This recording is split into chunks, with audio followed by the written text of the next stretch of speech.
चलिए आप लोग को मैं बताती हूँ कहाँ कहाँ खेतियाँ होती है। तो जो उत्तर का दिशा जो आप लोग देख रहे हैं पहाड़ी इलाका, वहाँ पे है ट्रांस हिमालय, बृहद हिमालय पर्वत, शिवालिक पर्वत।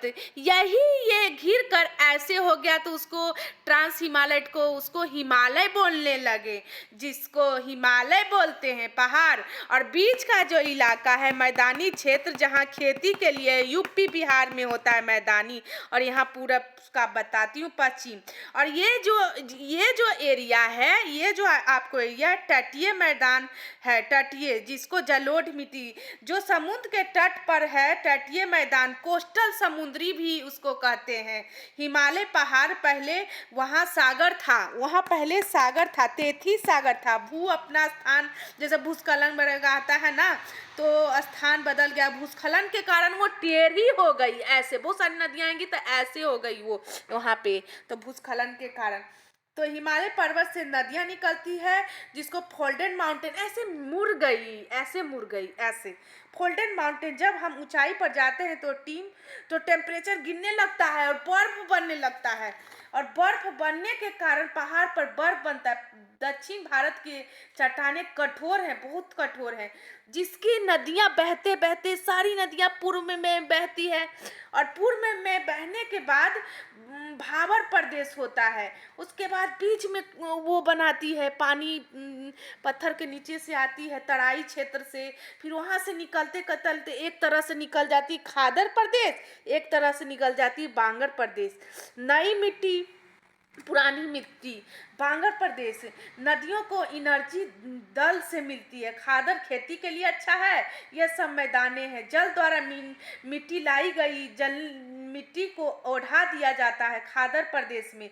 जब कभी भी जल द्वारा मिट्टी को लाकर ओढ़ा दिया जाता है तो उसे जलोढ़ मिट्टी कहते हैं। जल द्वारा उठाई गई मिट्टी को जलोढ़, दैट इज कॉल्ड जलोढ़ मिट्टी। जहाँ नदियाँ ज़्यादा है वहाँ जलोढ़ मिट्टी पाई जाती है। जलोढ़, नई जलोढ़, पुरानी जलोढ़ जिसे बांगर कहते हैं, नई जलोढ़ जल द्वारा उठाई गई मिट्टी को जलोढ़ मिट्टी कहते हैं।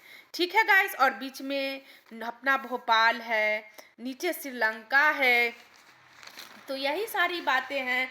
भारत की स्थिति उत्तरी गोलार्ध एवं पूर्वी के रेखा में भारत की आकृति चतुष्कोणीय है ना, चतुष्कोणीय बहुत इजी है, भूगोल कुछ भी नहीं है। और भारत का अक्षांशीय विस्तार 28.4 मिनट से 37 डिग्री 6 मिनट उत्तरी गोलार्ध में है। देशांतरीय विस्तार 68.7 मिनट से 97.25 पूर्वी देशांतर। भारत का विश्व क्षेत्रफल की दृष्टि से 7वां एवं जनसंख्या की दृष्टि से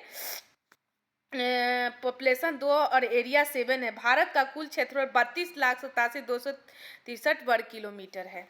तो चलिए गाइज, यही सब बातें आप लोग को बताने वाले। संसार के 10 बड़े क्षेत्रफल हैं, तो आप लोग देख सकते हैं। पहला में है रूस है, ठीक है, दूसरा में कनाडा है, तीसरा में संयुक्त राज्य अमेरिका है, और उसके बाद है चौथा में आप लोग देख ही सकते चीन है, कजाकिस्तान है, फिर उसके बाद क्या है, उसके बाद जो भी भारत है, 7वां अल्जीरिया है, 10वां नंबर, 5वां ब्राज़ील, अर्जेंटीना, ऑस्ट्रेलिया। भारत के कुल क्षेत्रफल 32,87,263 वर्ग किलोमीटर। गैर कानूनी ढंग से पाकिस्तान के कब्जे वाला इतना मतलब कब्जा है 78,114 वर्ग किलोमीटर क्षेत्र। पाकिस्तान द्वारा गैर कानूनी द्वारा चीन को दे दिया 5 और 180 वर्ग किलोमीटर क्षेत्रफल गैर कानूनी ढंग से। ये सब मैटर नहीं करता है, जो भी आपको ये सारी बातें याद रखनी है एशिया का।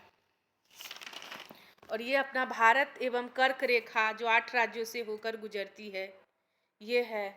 और अक्षांश तटीय विस्तार, उत्तरी अक्षांश रेखा, दक्षिणी अक्षांश रेखा, उत्तरी गोलार्ध, दक्षिणी गोलार्ध, अक्षांश से तो गोलार्ध, दक्षिणी गोलार्ध, भूमध्य रेखा, प्रधान एवं उत्तर, पश्चिमी देशांतर, पूर्वी देशांतर, ग्रीनविच बीच से होकर गुजरती है। ठीक है।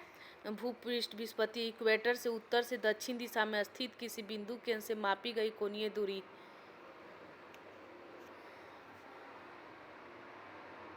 ये सब आप देख, जिस जिले में 70 पूर्वी देशांतर रेखा गुजरती है वो जैसलमेर है। विस्तृत भारत, ये सारी बातें PPSC प्री में भी पूछा गया है। कर्क रेखा